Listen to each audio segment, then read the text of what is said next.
আসসালামু আলাইকুম প্রিয় দর্শক। দেশে বর্তমানে নতুন ধারার রাজনৈতিক প্রয়োজন আর রাজনীতির আমূল পরিবর্তনের প্রয়োজন।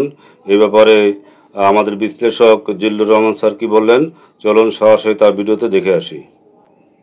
বাংলাদেশে একটা কথা বেশ আলোচনায় গত কয়েক বছর ধরে, এর আগেও ছিল, তবে শেখ হাসিনার শাসনামলে বেশি আলোচনা হয়েছে এবং সময় যত গড়িয়েছে এই শাসনামলে তত বেশি উচ্চারিত হয়েছে, সেটা হচ্ছে রাজনৈতিক বন্দোবস্ত বা পলিটিক্যাল সেটেলমেন্ট। কেউ কেউ একটা জাতীয় সনদের কথা বলেছেন, জাতীয় ঐকমত্যের আলোকে যেটা তৈরি হতে পারে, যেটা সংবিধানের ধারণার সঙ্গেও সঙ্গতিপূর্ণ, যে সংবিধান কিরকম হবে, অন্য নামে বললে জাতীয় সনদ বলতে অনেকে হয়তো সেটাই বুঝিয়েছেন। অনেকে আমার অনুষ্ঠানে কথা বলেছেন, অনেকে লিখেছেন। আমি তো কয়েকটি নাম জাতীয় সনদ, যেমন ডক্টর বদিউল আলম মজুমদার অনেকবার বলেছেন। এই রাজনৈতিক বন্দোবস্তের কথা কিছু ছোট ছোট রাজনৈতিক দল যেমন জুনায়েদ সাকি বলেছেন, পলিটিক্যাল ইকোনমির আলোচনা করতে গিয়ে অর্থনীতিবিদ রাশেদ আল মাহমুদ তিতুমির বলেছেন। এখন প্রশ্ন হচ্ছে যে এই রাজনৈতিক বন্দোবস্ত কিভাবে কাজ করবে বা রাজনৈতিক বন্দোবস্তটা আসলে কি। ভিন্নতা থাকবার পরেও যেভাবে গণঅভ্যুত্থান হয়েছে 2024-এ, ঠিক সেভাবেই রাজনৈতিক বন্দোবস্ত কাজ করতে পারে। আমরা সবাই জানি যে গণঅভ্যুত্থান হচ্ছে অভূতপূর্ব ঐক্যের একটা বহিঃপ্রকাশ। কাজেই যে স্পিরিট এই ঐক্যকে সম্ভব করেছে তাকে আগে আমাদের বুঝতে হবে। এখন যদি আপনি একটা বিশেষ গ্রুপ বা গোষ্ঠীকে ক্রেডিট দেন, কাউকে হিরো, রহস্য পুরুষ বা মূল নেতা বানিয়ে পুজো শুরু করেন, তাহলে সে ক্ষমতায় যাবার দাবি করবে বা স্বাভাবিক ভাবেই ক্ষমতা নিতে চাইবে, ক্ষমতার অংশীদারিত্ব চাইবে। এবং তখনই এই আন্দোলনের মধ্যে যে যৌথ কর্তাসত্তা বা প্লুরাল সাবজেক্টিভিটি তৈরি হচ্ছে, তার দাফন হয়ে যাবে। একটা মেসিয়া বা ত্রাণকর্তা যদি আপনি খুঁজতে থাকেন, তাহলে অতি দ্রুত এই অভ্যুত্থান গণতন্ত্রের আকাঙ্ক্ষার লেবাসে আরেকটা ফ্যাসিবাদে পরিণত হতে শুরু করবে।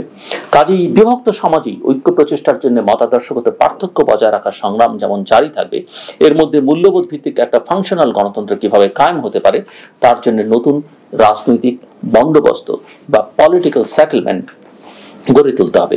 প্রায় সবগুলো দলকে এই রাজনৈতিক বন্দোবস্ত গড়ে তুলবার সংগ্রামে নিয়োজিত হতে হবে। আমাদের রাজনীতি দরকার, রাজনীতি লাগবে। ক্ষমতার প্রশ্নটা পরে, সেটা জনগণ ঠিক করবে। দলগুলো ইডিওলজি বা আদর্শিক বেস হতে পারে এবং হতে হবে। এটা নিয়ে সমাজে তর্ক এবং প্রতিযোগিতা থাকবে। যাকে পাবলিক বা জনগণ পছন্দ করে তাকে নির্বাচিত করবে, কিন্তু রাষ্ট্র হবে ভ্যালু বেস, মানে মূল্যবোধ নির্ভর। যারা এটা বুঝতে পারে না তারাই আগে ইডিওলজি বা মতাদর্শগত পার্থক্যকে সামনে এনে খোদ রাষ্ট্রকেই ইডিওলজি ভিত্তিক করে ফেলতে চায়। এরা জাস্ট আওয়ামী লীগের একটা রেপ্লিকা। এটাই ফ্যাসিবাদী মডেল যা গণতন্ত্রের লেবাসে ফাংশন করে।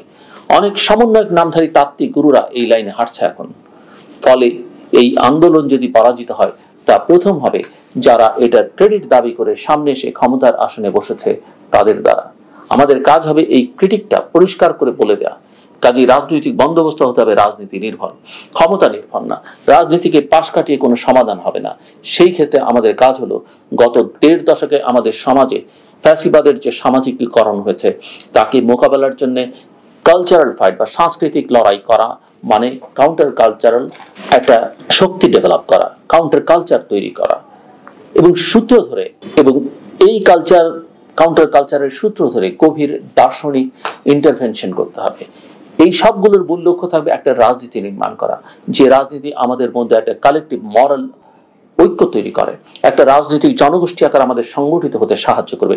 এটা না হলে স্বার্থভিত্তিক ঐক্য কিছুদিন ওয়ার্ক করবে, তারপরে অবস্থা আগে যেমন ছিল তেমন বা তার চেয়ে খারাপের দিকে নিয়ে যেতে পারে। এবং সে কারণেই এখন অনেকেই প্রতি বিপ্লবের আশঙ্কা করছেন। প্রতি বিপ্লব তখন হয় যখন যে বিপ্লবের মধ্য দিয়ে, যে অভ্যুত্থানের মধ্য দিয়ে যে শক্তি ক্ষমতায় আহরণ করে, তারা যদি ঠিকঠাক মতো অভ্যুত্থানের স্পিরিটটা বা বিপ্লবের স্পিরিটটা বুঝতে না পারেন এবং তারা যদি ডেলিভার না করতে পারেন, তারা যদি জনগণকে সন্তুষ্ট না করতে পারেন। সো আমি মনে করি যে বাংলাদেশের একটা ভাবাদর্শগত কালচারাল লড়াই অব্যাহত রাখতে হবে, কিন্তু রাষ্ট্রটাকে একটা মূল্যবোধ ভিত্তিক রাষ্ট্র করতে হবে। এবং সেই মূল্যবোধ একটাই, ধর্ম, বর্ণ, গোত্র এইসব বিবেচনা বাদ দিয়ে, বন্ধু শত্রু এইসব বিবেচনা বাদ দিয়ে একটাই, সেটা হচ্ছে গণতন্ত্র। একটা উদার গণতান্ত্রিক রাষ্ট্র আমাদের নির্মাণ করতে হবে। এবং সেটা যদি আমরা করতে পারি, তাহলে আমাদের অভ্যন্তরীণ সংকট, আমাদের যে বহিঃসম্পর্কের সংকট, সবটাই আমরা দূর করতে পারবো। এই বাংলাদেশ 1971 সালে যে আকাঙ্ক্ষা নিয়ে জন্ম হয়েছে, সেই আকাঙ্ক্ষাকে আমাদের স্মরণ রাখতে হবে। আমাদের স্মরণ রাখতে হবে 90-এর আন্দোলনের চেতনার কথা, এবং 2024-এ আমরা সর্বশেষ যেটা দেখলাম সেটা আমাদের ভুলে গেলে চলবে না, সেটা আমাদের অস্থি মজ্জায় ঢুকিয়ে দিতে হবে। একটা গণতান্ত্রিক সমাজ, একটা রাষ্ট্র যদি আমরা নির্মাণ করতে পারি এবং সেখানে যদি আইনের শাসন থাকে, সেখানে যদি স্বচ্ছতা থাকে, সেখানে যদি জবাবদিহিতা থাকে, তাহলে বাংলাদেশের কোনো নাগরিক, তিনি যে কোনো ধর্মের হন, যে কোনো বর্ণের হন, যে কোনো গোত্রের হন, যে কোনো জনগোষ্ঠীর হন, যে কোনো নৃতাত্ত্বিক জনগোষ্ঠী হন, তিনি নিজেকে বঞ্চিত বোধ করবেন না, তিনি নিরাপদ মনে করবেন। এই রাষ্ট্রটা সবার, নারী পুরুষ সবার অধিকার সমান।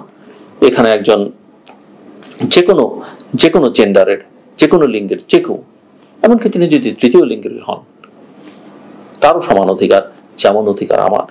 ডিফারেন্টলি অ্যাবল যে মানুষ, যার শারীরিক সক্ষমতার দুর্বলতা রয়েছে, তার অধিকার সমান থাকতে হবে এই রাষ্ট্রে।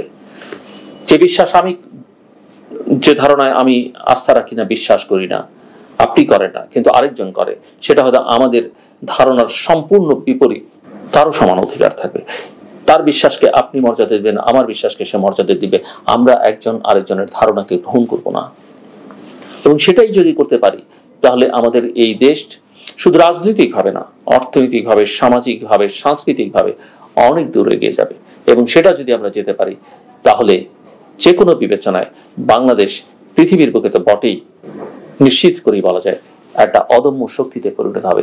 ছোট্ট দেশ, আবার ছোটই বা বলি কেন, 18 কোটি 20 কোটি মানুষের দেশ, আমরা পৃথিবীর 8ম বৃহত্তম রাষ্ট্র, এবং সেটা কিন্তু কম গুরুত্বপূর্ণ। আমাদের জনসংখ্যার একটা বিশাল গোষ্ঠী হচ্ছে তরুণ, অস্বীকার করি কেন? আমরা কেন বুঝতে চাই না যে সারা পৃথিবীতে আমাদের ছেলে মেয়েরা ছড়িয়ে আছে?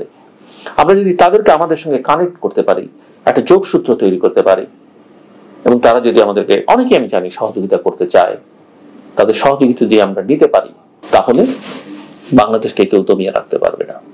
আমাদের চিন্তার জগতে কিছু পরিবর্তন আনতে হবে, আমাদেরকে আরো উদার হতে হবে, পৃথিবীর জন্য আমাদের দেশটাকে খুলে দিতে হবে, এবং আমাদের পৃথিবীর সঙ্গে, গোটা পৃথিবীর সঙ্গে সংযোগটা বাড়াতে হবে।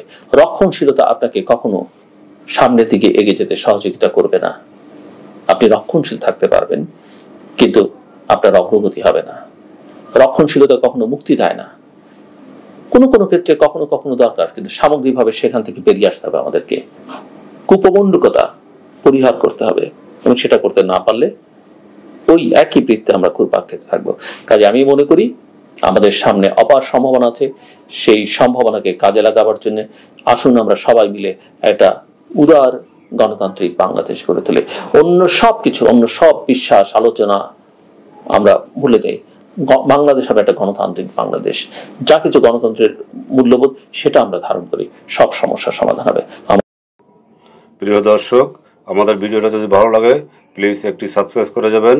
ভালো থাকবেন, আল্লাহ হাফেজ।